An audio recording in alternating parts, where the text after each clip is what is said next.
नशा एक बीमारी, नशा करने वाला एक मरीज है, इसका इलाज मदद के हाथ। देखिए हमारा प्रोग्राम हर रविवार शाम 4 बजे हमारे चैनल आई ऑफ ट्रुथ पर। Welcome you once again to my programme मदद के हाथ। हमारे साथ आज फिर से मौजूद है doctor Gautam Bhatia from Sahyog detox and de addiction clinic. बहुत बहुत स्वागत है doctor Bhatia once again. Doc, if I could remember, I mean, it was not very long back. In one of the episodes, आपने बोला था कि realization तो गलती करने के बाद होती है, गलती करने से पहले realization नहीं हो सकती, right?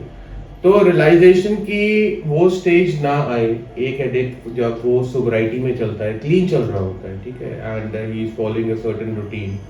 लेकिन कहीं ना कहीं गड़बड़ होने से पहले होता है ना कि जब भूकंप आने से भी पहले धरती इंडिकेशंस देती है, कंपन होती है, मौसम बदल जाता है।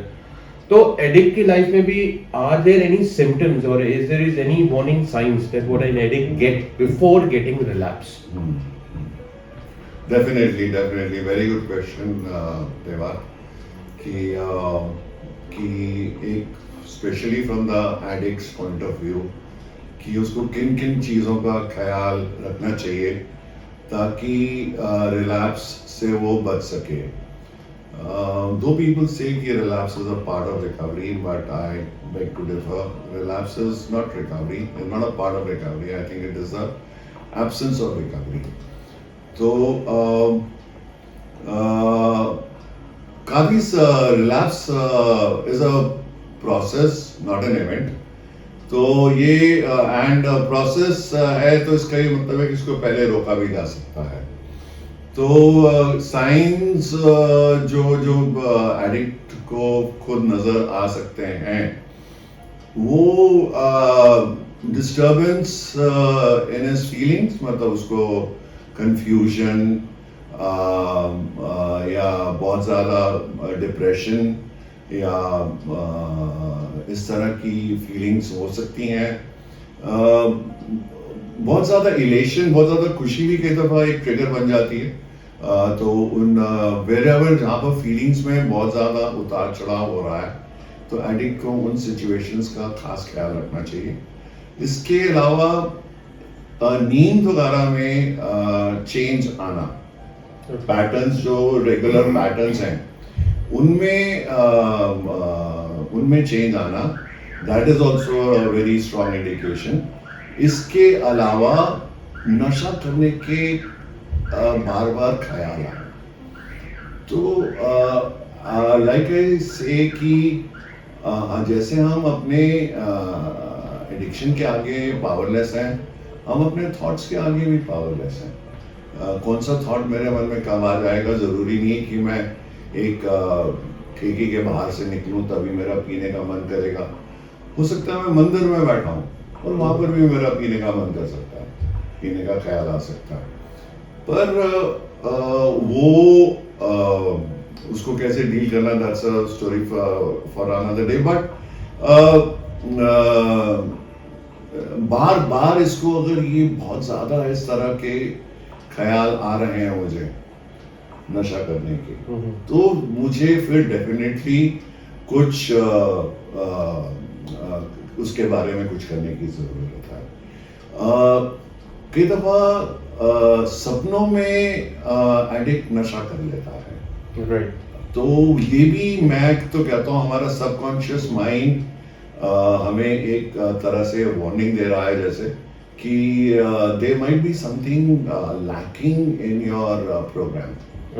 जो आप जिस तरह से डेली वो आप रूटीन या जो भी आपका है, या आप मीटिंग्स कम कर रहे हो या स्पॉन्सर से बात नहीं कर रहे हो या इस तरह की कोई चीज़ ऐसी है जो आप शायद नेग्लेक्ट कर रहे हो अपनी रिकवरी प्रोसेस के बारे में, and you need to pull up your pants.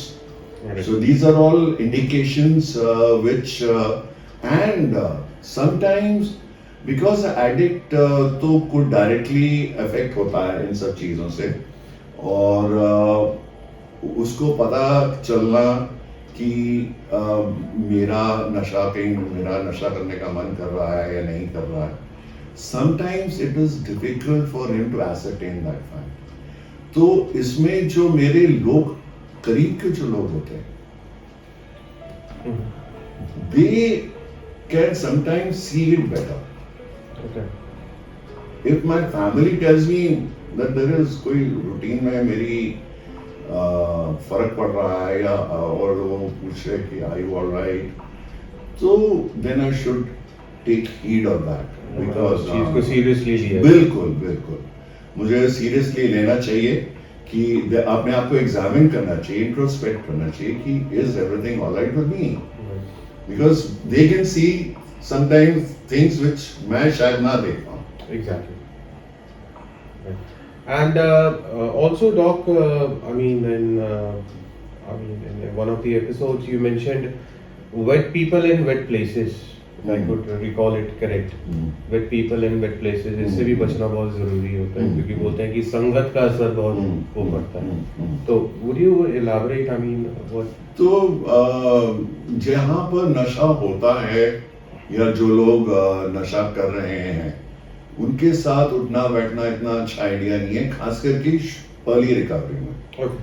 ठीक है, तो टुडे आजकल वेडिंग सीजन इज ऑन और आजकल तो वेडिंग्स में अल्कोहल जैसे सब फैशन ही बन गया है। तो ऐसी जगहों पे अगर आपको कई इट्स नॉट दैट आप हमेशा ऐसी ओकेजन्स को अवॉइड कर सकते हैं, तो अपने साथ किसी को ले जाएं। Okay. ऐसे ही, और खासकर अपने पुराने जो आपके ड्रिंकिंग या यूजिंग बडीज हैं उनके साथ उठना बैठना आपको शुरू में थोड़ा सा ख्याल रखना पड़ेगा। So you mean to say कि कहीं ना कहीं इसको बोले कि ना कहना एक आना चाहिए, मतलब ना कहना सीखना पड़ेगा। क्योंकि बिकॉज एडिक्ट की सबसे बड़ी प्रॉब्लम ये होती है ना, चाहे वो नशा हो चाहे वो कोई भी और चीज हो, ना कहना एक बड़ा मुश्किल होता है ना। क्योंकि कई बार होता है ना कि जैसे एक इंसान रिकवरी पे चल रहा है और ऑल ऑफ अ सडन किसी पुराने दोस्त का फोन आ जाता है कि यार चल मिलते हैं, बहुत टाइम हो गया, it's been you know while, let's sit together, let's talk.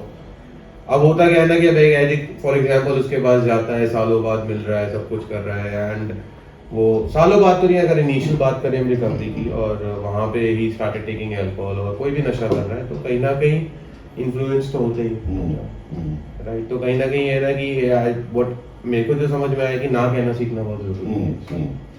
I mean if you start saying no तो हो सकता है इनिशियली बुरा लगे, बट अपनी आप मतलब वो है ना कि अपनी जान तो खुद ही बचानी है, बिल्कुल ही बचानी है ना।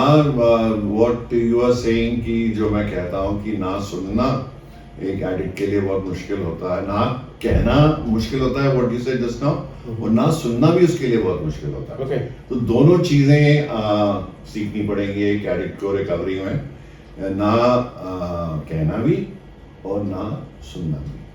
तो आप कहीं ना कहीं इसको कह सकते हैं ना कि ना कहना that would be good for his recovery, और ना सुनना वुड बी जो होता है ना कि ना सुनना को आदत डालना, that would be good for his feelings. कि मैंने कुछ घर वालों को बोला और उन्होंने मना कर दिया, तो मेरी फीलिंग्स में उतार चढ़ाव आ सकते हैं। तो मतलब दोनों simultaneously they work on a parallel, right. Alright doc, so is there is any message you would like to give, क्योंकि आजकल वेडिंग सीजंस चल रहा है, and as you just said, I mean इस वीडियो में कि वेडिंग सीजन है, alcohol हर जगह सर्व हो रहा है, तो is there is any message you would like to give it to the audience? Basically addict को ये रियलाइज करने की जरूरत है कि मेरी रिकवरी मेरी रिस्पॉन्सिबिलिटी है, तो वो मैं आउटसोर्स नहीं कर सकता हूँ, ना अपनी फैमिली को, अपने लव्ड वंस को, अपने फ्रेंड्स को, कि अगर वो फ्रेंड्स ने जोर दिया या ये कुछ हो गया तो ये मुझे ही ख्याल रखना है, मुझे ही सीखना है, और ना नशा नहीं करने के लिए मुझे किसी को जस्टिफाई करने की कोई रीजन देने की जरूरत नहीं। So thank you so much Tom, and I will catch you next week. तो देखा दोस्तों आपने, ना कहना और ना सुनना दोनों की आदत डालना है बहुत जरूरी, because again I would say the same thing, my feelings my responsibility. So if you really want to go with the sobriety, with a clean and sober life, you need to make sure that you have to follow certain rules, certain principles in your life. And that's it for today, and I'll get you next week. हमारे channel eye of truth को subscribe कीजिए YouTube पर, इसे follow कीजिए Facebook पर, Instagram पर, Twitter पर और Ku पर। हमारे चैनल के बारे में फीडबैक देने के लिए हमें मेल कीजिए ioftruth.6@gmail.com पर।